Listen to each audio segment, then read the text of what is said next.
you ever asked yourself, have I truly forgiven wholeheartedly? That is the topic of today's discussion in this video.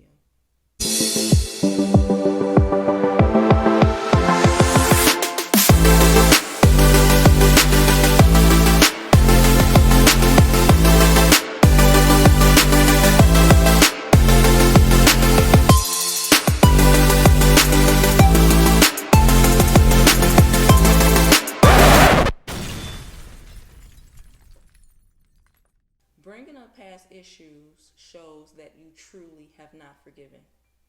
And what do I mean by that?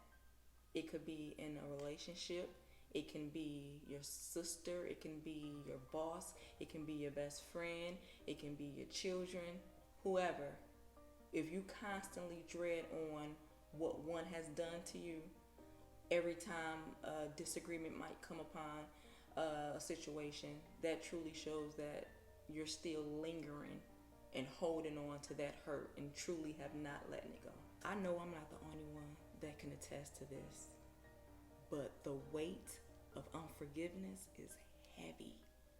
It is so heavy. I'm telling you, it takes a lot to be mad at somebody. It takes a lot. It's so draining mentally, physically, spiritually, emotionally draining. Just imagine all that pent up aggression that I'm carrying, being mad at somebody. I can use that to be positive. I can use that in an area of my life that can use some positive energy, some effort. All right, guys. So I came up with a couple of tips that I use to keep what I like to call growth and forgiveness. Meaning, like, it's not going to happen overnight. It's like something that you're working up towards, So I use these tips to kind of keep me on track and going in the right direction. So I thought that I'd share them with you. But my first one is being cordial. Being cordial with someone that I've forgiven or vice versa. We can be in the same room. There's no issues. I've personally had experiences to where I've not seen eye to eye with people, but I'm able to be in a room and still, keep it genuine, being cordial. We might laugh, we might talk, maybe crack a few jokes, but, that's far as it probably will go for the moment, And the energy is genuine, ain't nothing being put on. It's just like truly genuine, bringing light to the situation. Like, I come in peace, pretty much. And I often sometimes hear people saying, oh, it's not true forgiveness if the relationship, friendship, or whatever don't go back to being what it was before. And I disagree with that. I truly feel that if I can get along with you with not being around you as much, then that's what works for me. And I can say that from personal experiences. I have people now that I love that I will never trust again. I will never go that way again. But it's all love. It ain't like we're kicking it. It ain't like we're going to hang out, go to the mall, or meet up at the movies, or go out to dinner or something like that. It's more so like it's still love there, but we don't have to be quote unquote buddy like it was once before. If the situation that caused that was that great, or some people just never come back from that. Friendships could never come back from that. Not saying that it wasn't a true friendship or a true kinship, whatever the case may be. It's just that it's like in situations, it reveals certain people, the real them. When they say, oh, believe somebody when they show you who they really are, that type of stuff. But there's times that I'm cool with people to this day, love them to this day. Would pray for them, genuinely see them, it's all love, but it would never be what it once was before. And I was told that, oh, well, that's not true forgiveness. And it's like, yeah, it is. Because in time, I truly feel people grow out of situations, they learn from them, and they move on. Those that can be able to fix what was broken, then that's fine. I know some that went on to have beautiful friendships or relationships, and that's fine.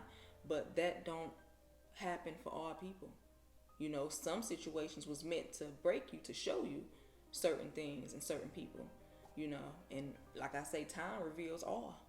So I truly feel that that can be a possible way of looking at it. But yeah, it's all love. It's true, genuine love. And I truly feel if I'm able to pray for you wholeheartedly, genuinely, mention your name in my prayers, that's forgiveness. Like, and really mean what I'm praying for you about. Like, if I know or heard that you are in a situation that need prayer, I'm gonna pray for you. Trust me, I've been there.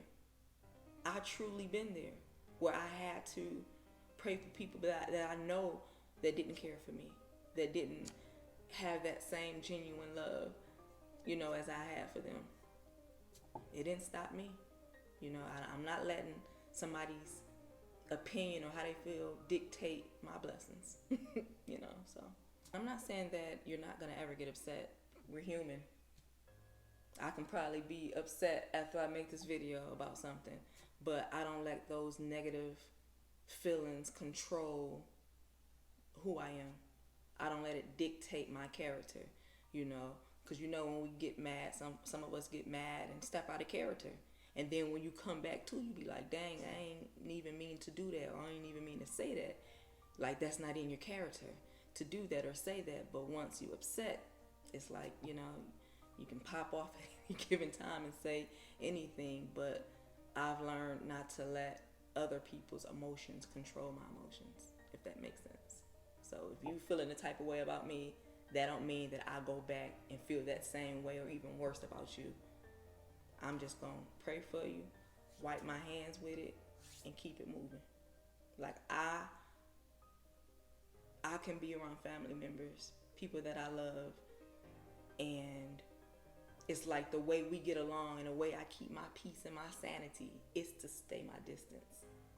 Cause it's like, while God's working on me, that don't mean he's doing the same for you. And I'm not about to let nobody pull me down to their level. If anything, I'm gonna bring you up to mine.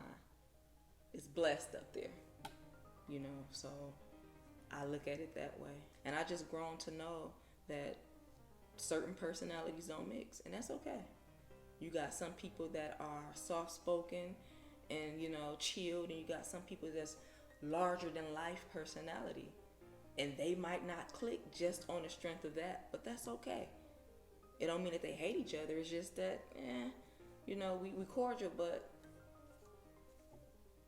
I prefer like-minded friends, or they prefer their like-minded type of a people, and that's okay. We're all different.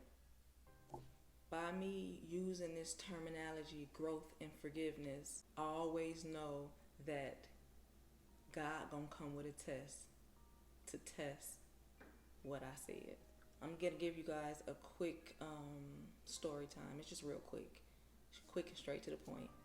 So I have family members that I love, like I said, that don't always kind of click with my personality. I'm more so humble spirit, chilled. They're more so, and I know we probably got these in every family. It's just like a little drama, a little drama, you know, a little drama-fied, if you will. And we all had a family reunion. We met up down in Atlanta. You know, was looking forward to it. Everybody that was, you know, coming around that could possibly make it came, you know. And I truly knew that my husband and myself, we were in attendance. But this wasn't just a regular family reunion. Like, I truly felt that he had us on a mission, and he did. Like, it was more so a spiritual mission. We were going to have fun. We were looking forward to that, but we knew our presence was there to kind of shape the atmosphere, if you will. So we get down there. Things were already kind of shaky for whatever reason. I would like to say the lack of communication, if you will. Some people were kind of out of place. Some people were upset. You know, some things wasn't in order as they should have been. But to sum it all up, it was friction. It was confusion. and I felt that the enemy truly tried to show his butt. But the presence of God and his people stepped in, and we constantly was in prayer, myself and my husband, constantly in prayer to shape the atmosphere. Although things didn't go completely left, but it was kind of shaky, if you will, because after the family reunion, everybody went back to their respectable homes, you know, and certain people wasn't talking to people, they were mad and just upset. Everybody, were kind of feeling a type of way, if you will, but because of certain things that took place down there that they felt shouldn't have took place, and communication would have solved it, which I truly feel that it would, but it didn't. It wasn't no communication, and that was the biggest problem. So everybody was just, upset with each other at some point, and the certain family members I said that were kind of dramified wasn't talking to nobody. And it was like, okay, well, God bless you, But I told my husband, I said, yeah, they'll need us before we need them, just kind of putting it out there. And surely behold, some things had happened. And when I said that, maybe a day or two later, they called in need from us. So it was like, okay. I said, God, I see what you're doing. I see what you're doing. You trying to see, am I going to stay true to my word and growth and forgiveness? So it was a funeral that they were asking my husband to perform because he's a pastor, and they were wanting to see could he do it. He looked at me, I looked at him. We were just kind of in awe, like, wow, okay. However, we prayed on it, and we end up proceeding to attend. Now, mind you, I'm stepping in territory where I know people feel a type of way. Probably not good thoughts, but God was with me. So that morning, before we headed out, I had to pray maybe 2 or 3 times before I headed down to the funeral home, because knowing I'm stepping into this territory to where folks ain't as forgiving as myself. But I told God, I know it's bigger than me, because whatever message you put on my husband's heart, I'm not about to stand in the way of him touching somebody through his message and how you use him. So I stepped aside. I girded up, my feelings, although I was still feeling a type of way a little bit about it. But I said, you know what? I'm not about to stand in the way of anything. If God wants this, Lord, if this is how you want it to be, then I'm gonna try my best. So again, I prayed and prayed. On our way down, he did an amazing job, and by the end of the funeral, they were, kind of let whatever that they felt down in Atlanta kind of let it go. Like that was like, I don't want to say a peace offering, if you will, if that makes sense. But I truly felt that God said, okay, we gonna see if you really walk in his path, and by his grace and mercy, we passed the test. Like I was really, really for real about it, Like I said before, I'm not about to let nobody dictate my blessings. I'm not about to let nobody, how they feel, allow me or cause me to be disobedient to what God said and what he told me to do and what I said that I would do. Walking in this growth and forgiveness. So hopefully this testimony / I don't know, whatever you want to call it, hopefully this touched you.